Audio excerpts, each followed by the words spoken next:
9 মাস পর বিসিবিতে আবারও পালাবদল। ফারুক আহমেদের বিদায়, অন্তর্বর্তী সভাপতির দায়িত্বে আমিনুল ইসলাম বুলবুল। জরুরি বোর্ড সভায় সিদ্ধান্ত। আমিনুল ইসলাম বুলবুল সাহেব আমাদের নতুন প্রেসিডেন্ট নির্বাচিত হয়েছে। আমি এই কলটা পেয়েছিলাম আমাদের সম্মানীয় স্পোর্টস উপদেষ্টার কাছ থেকে। আমার যে এই মুহূর্তে যে স্কিল সেট আছে এটা একটা প্যাকেজ, ইনশাল্লাহ ফেল করবো না, বাট আমি শেয়ার করবো আমার এক্সপিরিয়েন্সটা আমাদের বাংলাদেশের সাথে। সো অ্যাজ এ প্লেয়ার এখানে আমি বসিনি, আমার যে রোলটা আছে সেই রোলটা আমি ভালো করে পালন করার চেষ্টা করবো। Let's work together to bring Bangladesh cricket in a different height. বোর্ডে পরিবর্তনের দিনে পাকিস্তানের বিপক্ষে বাংলাদেশের সিরিজ বাঁচানোর লড়াই। ম্যাচ শুরু রাত 9টায়। দেখছিলেন প্রধান শিরোনাম। সন্ধ্যার সময় সঙ্গে আছে আমি জুম্মান সাদিক জ্যাভলিন এবং আমি আফরোজা মৌটুসী। এবার অন্যান্য শীর্ষ সংবাদ।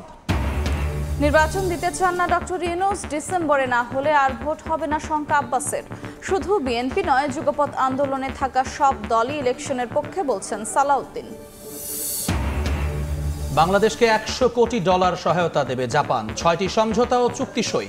ব্যাংক ও কোষাগার খালি করে গেছে হাসিনা সরকার। টোকিওতে মতবিনিময়ে প্রধান উপদেষ্টা। রাজধানীবাসীর পিছু ছাড়ছে না জলজটের দুর্ভোগ। বৃষ্টি হলেই সড়কে জমে যায় হাঁটু পানি। নদ নদীর পানি বেড়ে প্লাবিত নিম্নাঞ্চল। চট্টগ্রামে বিশেষ পরিকল্পনার সুফল। জমে ওঠার অপেক্ষায় কোরবানির পশু বেচাকেনা। বৈরী আবহাওয়া উপেক্ষা করেই হাটে বাড়ছে ক্রেতার সমাগম। মাঝারি ও ছোট আকারের গরুর চাহিদাই বেশি।